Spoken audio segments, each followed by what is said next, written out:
Hello, everyone, and welcome back to another episode of Basketball, Body, and Mind. Today's episode is very, very special. And I know that I say this every time, but I feel that every episode is special. But today's is particularly special, not only because I have an amazing coach on this podcast, but also a great friend and incredible human being, Luka Svilar. Introduction is not over yet, Luka. So, what I wanted to say about you is we know each other more. We know each other more than a decade. But what always stands out for me about you that you are one of my biggest motivators when it comes to basketball strength and conditioning, about doing the projects. I know that I motivate you too, but this is one thing that really stands out, but it's not the only thing. What other things are standing out for me, and I believe all of you will also be surprised with, or maybe you are already expecting that from him, that he has incredible knowledge and passion. He has worked in NBA, G League, EuroLeague, Eurocup, all leagues, whatever you would name here in Europe or in the world. What makes Luka especially unique is that even though he has worked with at every possible league, he's always super simple, respectful to everyone, and most importantly, paying back to the younger generation by sharing everything he knows. So, Luka, thank you for joining us today. Thank you, brother. Really, thanks a lot for this introduction. Always comes from your heart, and it means a lot because, as you say, we know each other for a decade, and we are just constantly growing our friendship, and we are investing time in staying in touch and being support to each other, and that's the most beautiful part of my job as a coach because I open my doors to the people around the world, even when I was still back in Croatia, and that's how you ended up here. Um, your internship in Croatia was through our mutual friend Laimonas, who was a friend of mine and colleague when we studied in Slovakia, doing Erasmus in I think 2010, I believe, or even earlier. I don't know, somewhere Yes. around 2010. So um, I think that's the best part of the job, just meeting people around the world and understanding different cultures and then staying in touch. Uh, I see that as the most beautiful part of the job, and obviously it's a sacrifice for the whole family to travel around the world and be a coach. Um, if I was alone, for sure I would not look at it as a sacrifice. But when you put the whole family together, it is kind of sacrifice. And then I always say that the most beautiful part of this are the people and new friendships. Uh, and it's not like I travel around the world to find new friends and to say that I have I don't know how many friends. Actually, Dora and I are very picky on who we spend time with, Mhm. and the list is not enormous, but people who really become friends are special, and we are really trying to maintain those relationships.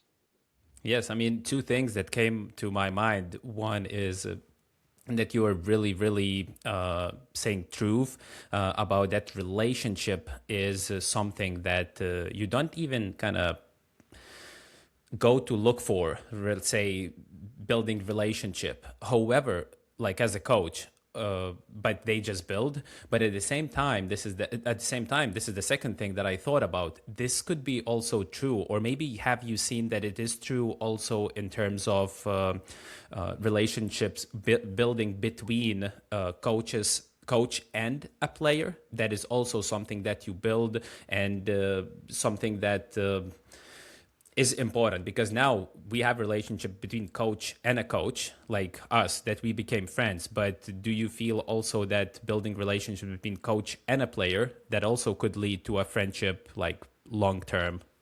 100%. It only depends on the age difference. Back when I was starting at the EuroLeague level, I was 25, 6, 7, something around that age. So some of the players on the team were still older than me. And it was easy to make friends and to resonate with all of them because of the music, just um, general stuff in life, TV shows, books. You kind of resonate easier with people that are around your generation. Mm-hmm. Now things are changing. I'm now 37, and you have one player that is older than you or none. And then, for example, what put me in a very specific situation was uh, moving from the NBA team to a G League team for a couple of months, and then average age was 20, 21, 22, whatever. Uh, and that brought me back to basically 2010, 2011, 2012 when I was on the national team under 18 and those years when I was very, very far from those younger guys, and you cannot resonate on every level, and that's something that it's important for building a relationship.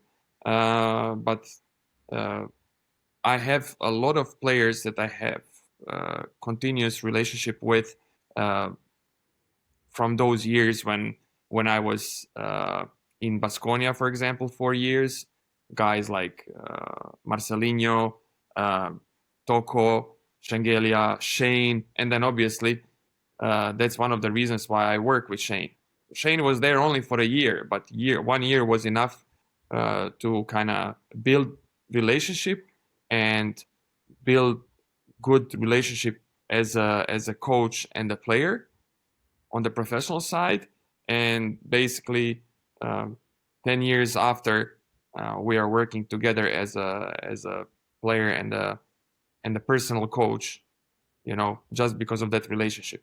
So I'm not looking into building friendships with players. I think it can stay at the professional level, and we can really enjoy it. But if it goes into a friendship, I don't run away from it. It's very normal, especially if you spend a couple of years in a club where a player spends a couple of years. It's kind of normal because at the EuroLeague level, you are with them even more than you are with your family. And if you go through ups and downs, through wins and losses, through injuries and tough moments, it's very easy to build something good. Mm-hmm.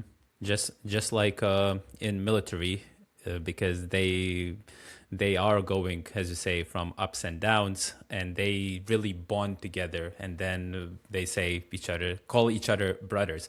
Okay, so look, today I would like to talk about three kind of topics with you. Number one is about a little bit each topic just shortly, because I know we can talk about each topic extensively, but just shortly to touch. And then if somebody would like to hear more about specific topic, so then in future we can do another one. But first, like to talk about youth development. Second would be path to professional leagues.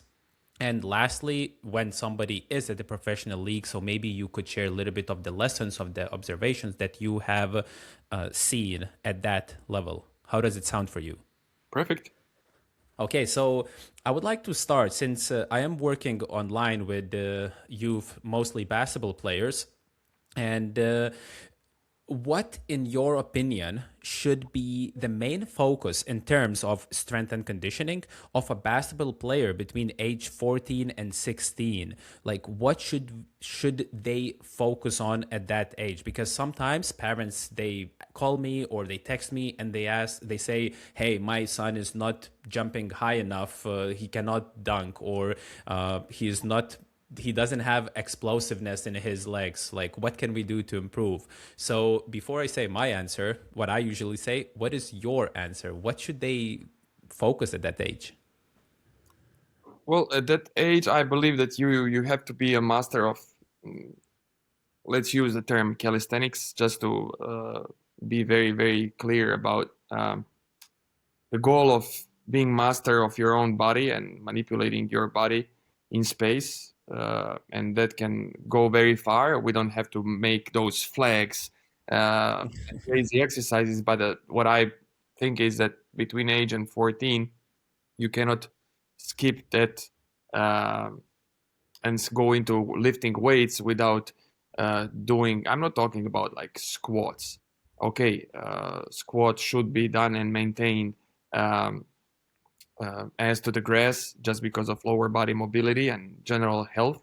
Uh, but I'm talking about variations of single leg squats in full range of motion, doing a lot of push-ups, one-arm push-ups, different stuff, hanging from a bar, doing pull-ups, just being free and being able to do most of the stuff that are hard, not extremely hard. I'm not talking Mhm. about gymnastics type of body and Like doing a flips in the air. cross on the rings, but you really have to own your body and do simple stuff like pull-ups, push-ups, and all those variations, and squats and lunges and step-ups, calf raises, whatnot, because that serves you as a base for developing power. And then at that age, yes, you can do some stuff like plyo jumps, whatnot, but basketball will really bring you higher. Uh, Hmm. Doing those dunks at the end of practice when you are warmed up and trying to dunk and being this far and that this far and Nice. this far, this is what pushes the envelope further and really makes the difference. I would say that five dunks or 5 times you go and try to dunk after practice is more valuable than 50 jumps that you will do in a very sterile environment like a weight room. So I between age 14 and 16, I would just uh, emphasize basic strength that works for many different sports, has basically nothing to do with basketball, but it will be an athletic body. You will build it, and then obviously you can add stuff like sprints, sprinting, Hmm. learning how to really sprint 50 meters, 60 meters. It doesn't have to be 100. It can be 30, 40 meters is enough, just a little bit longer than the length of the court, so you can get that top speed. So 40 to 60 would be perfect. And focusing on basic uh, capacities when it comes to performance, sprinting, broad jumping, and then just mastering body weight strength is enough. And what I would add to it between age 14 and 16, um, just developing quality of resisting external forces on the body. Uh, Also Example. to use a simple term like calisthenics, but not fully embracing the term. Here, I would say wrestling, but I'm not saying Mm-hmm. now go and wrestle. I'm just talking about 10% of wrestling, controlled wrestling, where coach and the player, or even better, two players of pretty much same size, wrestle against each other, so you can um, master that kind of resistance, because basketball is a contact sport and different techniques demand different type of resistance um, that is uh, placed on your body.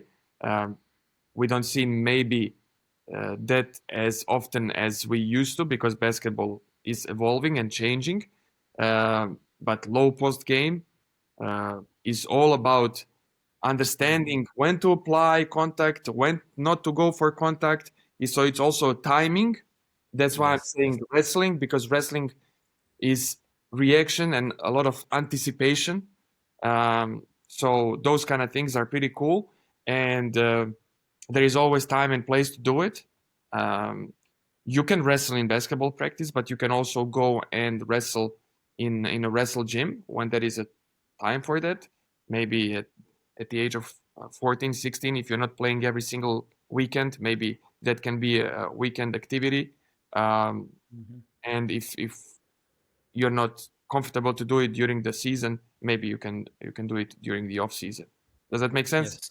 Yes, it does make sense. So to summarize, you would say that they need to be masters of their own body weight movements, let's call it, and they should not be worried too much about improving numbers of strength. And also by mastering their own body weight, uh, by their own body, they would need to master not only like how to do those exercises, but as example as you gave about the wrestling, it's something that I always give kind of to the clients or when we work live on the in the weight room, so that they put their palms to each other and they can only push each other out of balance using palms. So they are kind of standing one in front of the other, and they have to feel when the other person pushes, they can either push the person back or they can kind of withdraw their hands back and then the person falls. So idea is, as you say, to feel when someone is about to push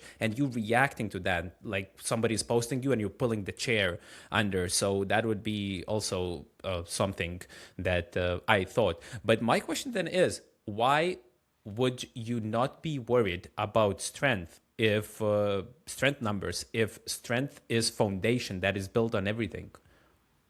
Why don't we need to improve like I don't know, goblet squats or bench press because or deadlift? I think at that age you're still not very high on testosterone. Um, it's just the beginning of puberty for many kids, and we don't need to build size, I believe. Uh, Mm-hmm. yes, maybe size can impact and you can dominate in the game uh, because of the size, and we know that from the national team where a lot of players that are dominant and they play at that age on the national team, and then later on they are not even becoming professionals, and we are Yes, talking yes. about national team kids. Uh, we just need to let them be and focus on the skill and uh, being a little bit undersized in any way, height or width, uh, Mm-hmm. can only push you forward to try to master your skill even higher, you know, Mm-hmm. and become better in basketball, trying to find solutions because you are kind of lacking a little bit, you know, the size. And that training with uh, external weight with barbells and dumbbells, you can touch it from time to time. You can start teaching, and I suggest if you're doing everything by the books and you do really master your push-ups and squats and everything by the age of 13, 14, 15. I'm not saying you should not touch the bar. Go touch the bar, but that should not be priority like, hey, I have to do it. You can do it every single week and go and do barbell squats and teach kids how to snatch with Olympic bar, and it's another level of coordination and motor learning and developing and kind of setting a base for the real strength and conditioning later on. Um, but I'm not big fan that it's a priority in the Yes. age between 14 and At 16. yes, at that age, it's not a improving strength number is not priority because we need to master the body. And like one thing that like actually you said, like you can be super strong, let's say, in that squat or deadlift, but maybe you just don't know how to lower, or maybe you don't know that you need to lower your center of mass in order to push the player in the post, and you're always standing straight and you're like, I'm squatting with, I don't know, 100 kilos and I still cannot push that little guy, but that little guy is like so low that you cannot just push him. Yeah. So maybe that's also another reason why you need to learn, as you say, like maybe in wrestling, maybe in just playing around uh, with that body weight exercises and learning that way. Hmm. I agree. And maybe there is something that you have seen since you have very broad experience at every age and at every level. Maybe you have seen something that you see that players are doing incorrectly, or that they are doing something right now that they think is helping them that actually you think is hurting them. Or you would say that these chasing strength numbers would be something that hurts. Well, we can always talk about certain mistakes that players are doing. I don't think that players are doing something tremendously bad that kind of hurts in the long run. I would like to see what you think. Maybe there is a thing that I'm kind of missing, or just not coming to my mind. I would say that the biggest mistake that that young players are making is not asking for help, not being selfish enough in a professional way to really squeeze all the juice out of their coaches. You know, either they are a little bit lazy, or they are afraid, or they don't want to be annoying, or it's if no one is doing, why should I do it? So they are not asking for extra shots, they are not asking for extra help, they're not asking for extra um, information on how to analyze a film, how to watch a game. Um, you know, they don't talk to their coaches about um, enough. I'm not saying that no one is doing, but like if you want one general example, then I would say that you're not asking for help, you're not asking for more information, you're not educating yourself about basketball, about being professional athlete, learning what it takes. That would be a mistake, you know. Yes, I agree. Also, I always try to think of my life when I was 14 or 16. And I'm like, there is no way I would be doing these things because maybe till the age of 19 or 20, I did not do them. But at the same time, maybe I didn't have that much of exposure to those things, or I was not so serious about that thing. Because they are saying we are serious, and I want just to be a professional basketball player.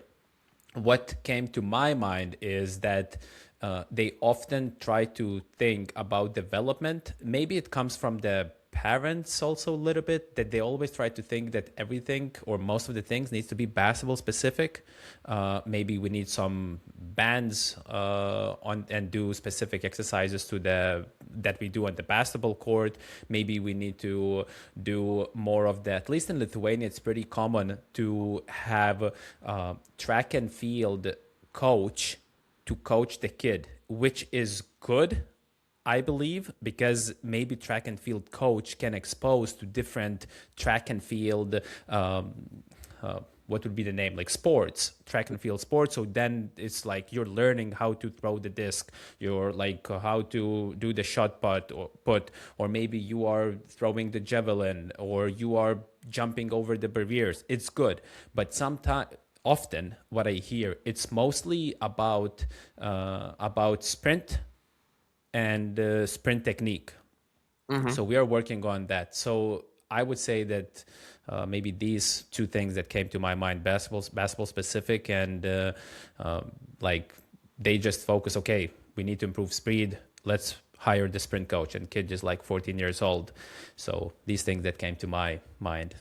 I don't mind that approach if kids are like little soldiers, but usually What do it's you mean by that?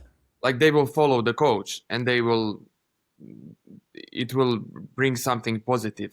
But moving kids from a very dynamic environment like basketball and playing the game and then hiring a coach is not always a great success, because athletic training or track and field training is pretty boring. you know there is no fun. So sometimes you're not having a lot of benefits from those kind of approaches, just because it's pretty boring. You know, So, you so when you see, sorry to interrupt. So when you see a player, let's say that same age, and you call like little soldier, would that make you the one who follows advices, the one who asks for help? Would you say that that player might have a chance to reach professional level, like the eagerness to do extra things? What would make you say that somebody is might have a chance? because I I I worked at the same time with two young players, um, at the age 13, 14, and one was really into doing stuff, very focused, and the other one was just, why do I have to be here? Like his parents made him go there because he grew very, very tall, and they were afraid that he will have problems with his low back, knees, blah blah blah. And if you are like a little soldier chasing something very focused, things that you are doing as a coach uh, just stick super easy, you know. And when you're working with someone who is has no intention and just wants to get the work done, doesn't think about, you know, the purpose of exercises, whatnot, the effect is just not there, you know. And I'm talking about me trying to be a basketball strength coach, you Hmm. know, and trying to explain things in a way like how it, not every single Yes, yes, exercise, yes. but Same. I do but the same. Yes. you know, some of the stuff you definitely try to kind of bring closer to the basketball court, so they are like, okay, this makes sense. Why do I do pull-off press like that? Like, Yes. what's the difference? And then you give them a reason or an example how it could be similar to the court environment, and they're like, okay, so the next set they're a little bit more focused, you see a better Yes. stance, blah blah blah. Yes. Yes. Yes. But imagine if they go to a sprinting coach that was very successful for 30 years, guys 48 years old, uh, cannot resonate with a 13-year-old kid, uh, you know, and he says, okay, today we will do this technique, you know, running Hmm. on the track and field stadium, and they're like, you know, not interested. But some of the kids can be like, bro, I'm gonna kill this too. You know, this has Yes. nothing to do with basketball, but I'm gonna be big. I'm gonna become the best sprinter in the world. And then they go home from that workout and they're watching on social media their opening pages of sprinters. You know, and they look Hmm. how they run and they're like, oh, I want to run like that guy. I want to be a basketball player, but Hmm. meanwhile, I'm gonna be like a good sprinter. I want to have a good form. They go home thinking about, you know. Uh, about the technique and everything. So you Hmm. have these kids that are wired differently, and would I say that they have a bigger chance? Well, funny thing is that from those two kids now, one who was the soldier, he Yes. tried to play basketball at a higher level, but he never reached the skill, and the other one did something internationally, you know. Hmm. And I met him a couple of weeks ago in a shopping mall here in Croatia, and he The told me, soldier. no, the The other other. one. Okay. I'm not gonna say the lazy one, but he was always, you Yes. know, not there. He was not Yes. present in the sessions as much as the other guy. And then he said, like, you know me. I never had the best body. You always had to push me. I never had that kind of motivation in me and focus, you know. But now he's even because of that, he never reached what was about his Hmm. potential because he was on the lists, you know, in Europe he was on many Yes. different lists to become something.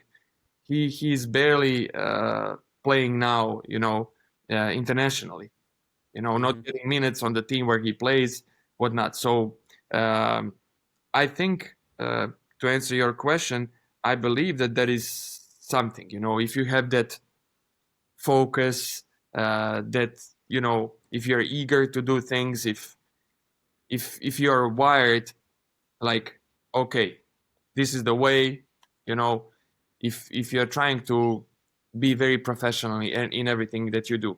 That is definitely a prerequisite for Yes. for for becoming a professional player and uh, lasting for many years. You know, being professional for many years. Yes. Also, probably what we need to take into account that we are older and we cannot expect someone who is 14 years old maybe do all of those things that we are doing. As okay, we're not a basketball players, but we still want to be the best versions of ourselves. So we are doing certain things, but we cannot expect that the person will do all of those things.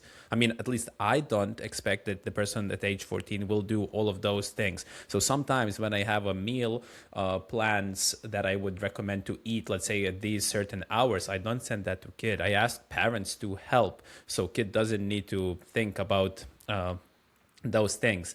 But also another point that I mentioned about basketball specific exercises, all the exercises that we do, okay, I cannot say all, but let's say almost all exercises that we do, I can draw for them connection to the movement on the court that kind of exercise is helping them with, just to show that hey, this is related to what you do. But the reason why I'm doing that is different, but I can show them, okay, this is where it happens on the court. So just as you said, like we try to relate to them to to show that what they are doing is going to transfer on the court. Mm-hmm. Yeah. Yes. So also, like speaking about the professional level, if somebody is dedicated and they get to that professional level, and you have experience working in NBA and G League environments at the top clubs in EuroLeague, Eurocup teams, and they also have those pro level or teams that also they have a farm teams like second league teams.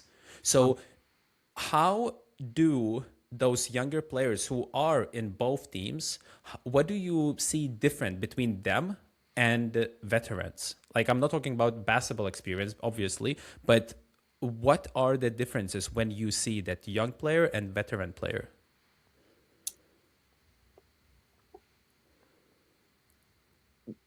Younger players are just not aware of, they're not aware yet of what uh, being a professional player really means and what it takes, and that comes with the experience, And you know. it's not signing the pro contract, is it? Well, it is correct, uh, but it's just you need some experience on your own to realize what it takes to be professional. But I think that you can speed the things up if you open your eyes as a younger player, you know. And some younger players learn faster and some learn very slow, you know. So if as a younger player um, you open your eyes and you look at the veterans and you allow yourself to learn from them, then you grow up faster as a professional. That's why at the age of 22, 23, 24, if you have an international team, some players can at that age already be like acting like veterans, taking care of their diet, having their small daily routines before basketball session, taking care of the stuff for their knees, ankles, you name it. Always having a protein shake if club doesn't, have it. Always have their protein shakers in their backpack or in the car. All those small things you can see uh, at the younger players who learn fast, you know. And then you can have a kid who leaves his country at the age of 23, 24 for the first time. Uh, and then you can see that he was surrounded with youngsters, that he was on a young team for many years that he didn't learn as many things as someone with more experience. So things come with the experience, but I think um, that's the main difference, the mindset um, between the veterans and the young guys. You know Is what? there any specific example, routine, or like kind of like a preparation type of thing that would come to your mind, that something they do and that veterans do and the other ones, the younger ones, don't? I think sleep and being aware of really how much sleep impacts your recovery in the long run, Hmm. especially in the grind of um, EuroLeague and NBA season. That's number one. Uh, Even though you would like to stay up late uh, very often and watch TV shows, a lot of veterans are disciplined, and discipline can be learned. You just need to reorganize your daily schedule and exploring with nutrition and realizing that body changes, body evolves, and what you could easily eat and digest at the age of 22, at the age of 32, it's not the same. It's not the same body. It's not the same digestion system. We're getting older, and as I said, what you could easily eat now it becomes Hmm. different, and people should not panic, stress out because of that. You just need to adjust. And young players, I'm not saying everyone, but in general, Hmm. um, they are not aware of the fact that uh, you need to explore with nutrition and you need to find what is the best for you because there could be some good principles in sport or athletic diet, but what works for you might not work for me. Is it a good strategy like carbo loading a day Hmm. before the game? You know, maybe you know for you it doesn't work that you eat extreme amount of carbs a day before the game. You know, because it just doesn't work for your body. So you have Hmm. to give yourself time to explore different strategies and find really what works for you and what your carbo loading strategy is. Is it starting 2 days before the game, 1 day before the game? Is it enough maybe to go normal and then just do a little bit more on the game day? If it's on the game day, what kind of carbs will you use to load your body? Uh, Hmm. and those kind of things, Yes, how much and protein, how much protein, because mhm, we see different races, and then uh, someone doesn't even drink protein shake besides normal diet and can still maintain his muscle mass easily, and he needs, let's say, 1.0, just for the mhm, simplicity of the talk, 1.0 yes, grams, per body weight. And you, as a white guy, skinny, who was always skinny, if you go below 2.0, you yes. know, you already see a big change and a drop in your muscle mass. So Hmm. what works by the books for some, books are there to generalize many things. So going back to the topic of nutrition, you need to explore, and I think veterans are way more aware of those things, sleep, diet, nutrition, being organized, knowing what you do 3 days, 2 days, 1 day before the game, what you do at home when you are about to play a game, what you do on the road, what you do on the road if you play multiple games on the road, what you do in the hotel room when you go on the road. What are you bringing your pillow? Are you doing something? Are you talking immediately upon arrival to reception about how to set the temperature in your room. Having those standards uh, is what makes you a professional. You know, I'm not saying that you should be obsessed with all those details, you know, but like for me and for you, I know it's the same.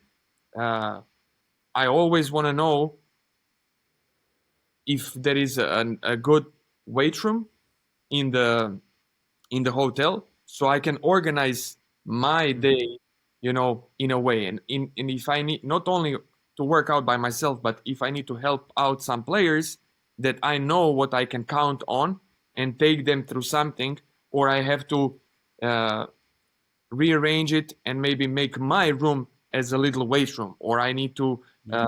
go to a film room and talk to coaches and ask if they will have some kind of meetings or the room is available. So all those details makes us more or less professional as coaches and as players.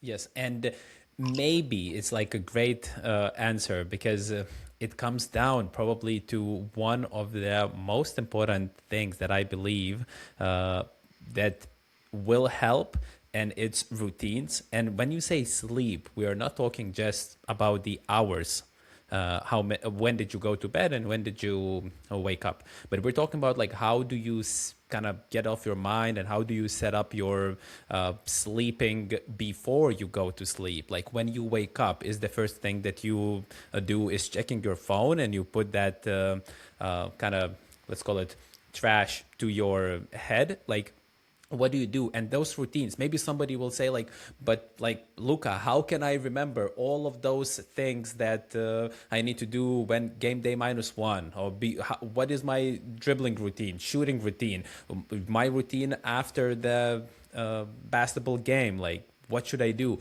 And just write it down. Like for example, in my phone, I could open my phone and I have a checklist. Let's say I travel for 2 4 days often somewhere, so I have a list of things that I don't need to think. I just go, okay, take this, indoor, outdoor shoes, running, like all of things, like amount of socks I need to take, everything. And right now, I don't even check that. Or sometimes I open still not to forget, but I have it in my mind. I don't even think about that, about those things. So maybe for you also, when you will write down your specific routines that you are following, at first you will need to go like one by one and check everything, but later it will get automatic, like a habit. uh, so those are very routines, maybe will lead to the habit, and those will become a habit, and then you will kind of maximize your chances, and you don't even need to think about those things to execute them. Mm-hmm. Exactly. And so this is because next question would be the habits, but I believe that those routines will lead to does lead to habit, and then you are maximizing your chances. Is there something that surprised you when you got to the, let's say, NBA or EuroLeague, like when you saw those veteran players and like stars? Is there anything that you were surprised by? Now talking more about the players, not like clubs, how they function or everything, but more about the players. Mm-hmm. Well, there was um one thing that still amazes me, and it is the fact how it's extremely easy to work with those players. When you achieve something and you go to higher level, your friends who know a little bit, let's say colleagues. Okay, it's better to put it that way. Your colleagues who know a little bit more about coaching, not your parents or whoever, who know the environment. They always go like, "Man, I can only imagine how tough it is for you to work now with the pros." You know, the toughest job in the world is to work with kids. It's the toughest job because you have to be an animator. You have to be fun. You have to come up with new stuff so you can uh, so they can enjoy it. Avoid monotony. Professionals don't have problems if things are monotonous. You know, like routines for knees, ankles. You don't have to come up every single day. There are players, Yes. 10% of the players who hate. But even if they hate, doing all the same stuff every single day, blah blah blah, for a week, for the ankles and knees, and you're not changing routines, they will say, "I hate it. It's annoying," and they will do it. You know. Yes. And then when they don't do it, they're like, "Why are we not Ah, doing? Why are we not doing that stupid shit?" You know. yes. So I always say, uh, it still amazes me how it's easy to work with the players at the highest level, and that there is a simple reason for that. They hold you accountable. They expect from you to deliver, to be a coach, and to guide them and to help them. They are selfish in a positive way. They are taking advantage of you as a coach, and even though they might not be super excited to get to work, you know, most of the professionals, if not all, in many clubs, if they do um, good scouting, which, for example, in Baskonia, I always say Baskonia made my job extremely easy because the scouting people always bring tough workers, like, let's say, Tadas, Hmm. Sedekerskis, they bring those kind of kids, and even he was brought as a kid who already had very hard uh, work ethic. Baskonia people around him made him even bigger worker. And now, when you work with Tadas, now being a professional, you're like, "Ah." Like, you can Yes. just prepare the best program, know what he needs. That's what makes you a great coach, to know how to individualize program, how to tailor everything, how to put things together in a perspective of the calendar, blah blah blah. But what makes us coaches? It's not only exercises. It's about when to do, why to do it, Hmm. how much, blah blah blah. But that's what we are paid for, you know. But once you go with that program to guys like Tadas, it's like easy. It's What easy should I do now? Yes. because Tadas is like, hey, where is stuff for me? You Yes. know, and that makes your job extremely easy working with the pros. And as I say, especially at the highest level. And I'm not saying that everyone is like, oh, I love strength and conditioning. No, it's I need it. I need you. Sometimes Hmm. they will say to your face, I hate you and I hate your stupid program. But if you don't give them that program, they will bitch even more, Yes. you know, Yes. because they know that without that program, they might get hurt, they might be out of shape, they blah, blah, blah, you know. They Yes. know what it takes to be a professional. Yes, yes. I mean, one story that comes to my mind, it's he is a EuroLeague player, and he said, "Stan, if I could, I would not do strength conditioning. I love playing basketball. I love competing, but even if I could not train and just play, I would do just that. But I know that I need to do these things, so I do them." Exactly, exactly. It's like brushing teeth, it's annoying, it's boring, and now I'm cheating when we brush teeth at the house. Like, my kid has now this uh Sand watch. clock. Yes, sand clock, for 3 minutes. Who goes 3 minutes? And now I go like 2 minutes and I'm already, it hurts, you know and he goes, no, no, no, 3 minutes, 3 minutes 2 times a day, and that thing is still boring. But Yes. there is no morning or no evening when I would skip brushing teeth. Hmm. You know, you have to Yes. do it. It's some things. It's just a simple, stupid example. But it's Hmm. something that most of us, if not all of us, do. We brush teeth, and it's annoying and it's boring, and you have to do it every single day. You know. Yes, yes, 100% agree. I'll also very agree about that you are saying that for the kids, you need to entertain them to make it more fun because it's harder for them to keep that focus. And that's why we change the programs more for them. And maybe we don't need to, as we talked at the beginning, focus too much on one kind of exercise and push just strength numbers up and so on. So definitely agree. So this will be for part 1 with Luka Svilar. Please subscribe not to miss the second part.